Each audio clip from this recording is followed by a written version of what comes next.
আজকে আপনাদের কাছে শেয়ার করছি চকলেট দিয়ে তৈরি বাটি কেক। এই কেকটা খুব সহজেই তৈরি করা যাবে, বাড়িতে কয়েকটা থাকা জিনিস দিয়েই তৈরি করে নিতে পারবেন। কেক তৈরি করার জন্য নিয়েছি আমি একটা ডেয়ারি মিল্ক, আর নিয়েছি baking soda, baking powder, half cup চিনি, 1 কাপ ময়দা। আমি 1 কাপ ময়দা নিয়ে নিলাম, আর সামান্য একটু লবণ, সামান্য একটু বেকিং সোডা আর হাফ চামচ বেকিং পাউডার নিয়ে ভালো করে আমি চেলে নিচ্ছি, ময়দার মধ্যে যাতে কোনো দানা না থাকে। 5টা বাটি নিয়ে তেল দিয়ে আমি ব্রাশ করে নিচ্ছি। হাফ কাপের একটু কম আমি গরম দুধ নিয়ে নিলাম, তাতে হাফ কাপ চিনি দিয়ে ভালো করে গুলে নিলাম। ক্যাডবেরিটা গুঁড়ো করে রেখেছিলাম নিয়ে নিলাম, আর 1 চামচ গুঁড়ো দুধ ভালো করে মিশিয়ে নেব। ভালো করে চিনিটা আমি মিশিয়ে নিলাম, দেখুন মিশে গেছে চিনিটা।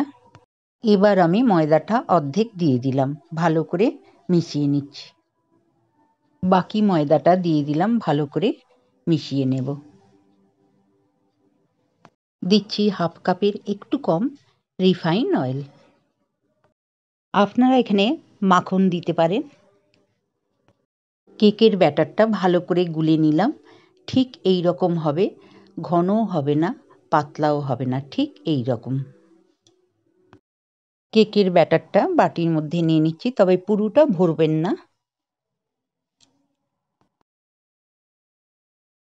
একটা করে বাটি নিয়ে আমি একটু করে ট্যাপ করে নেব, যাতে এয়ারটা না থাকে। গ্যাসটা এখন জোর করে নিয়ে কড়াইটা গরম করে নিলাম। স্টিলের স্ট্যান্ড দিয়ে বাটিগুলো বসিয়ে দিলাম। কাঁচের ঢাকার মধ্যে যে ছিদ্রটা ছিল সেটা আমি কাগজ দিয়ে বন্ধ করে নিলাম।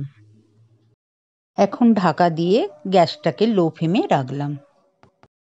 40 মিনিট হয়ে গেছে, আমি একটা কাঠি দিয়ে দেখে নিচ্ছি। কেকটা আমার রেডি হয়ে গেছে, দেখুন একটু হাতে আর লাগছে না। ছুরি দিয়ে কেকটাকে বাটি থেকে ছাড়িয়ে নিচ্ছি। কেকটা আমি বাটি থেকে ছাড়িয়ে নিয়ে একটা কাঁচের প্লেটে ট্যাপ করে ঢেলে নিলাম। দেখুন কেকটা কত নরম হয়েছে। হাফ ক্যাডবেরি সামান্য একটু জলে গুলে অল্প একটু ময়দা দিয়ে চকলেট ক্রিমটা তৈরি করে নিলাম।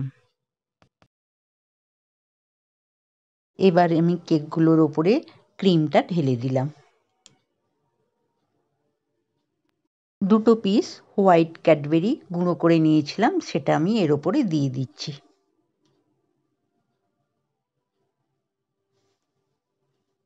ঠিক এইভাবে বাড়িতে তৈরি করে নিন, বাচ্চাদের খুবই ভালো লাগবে।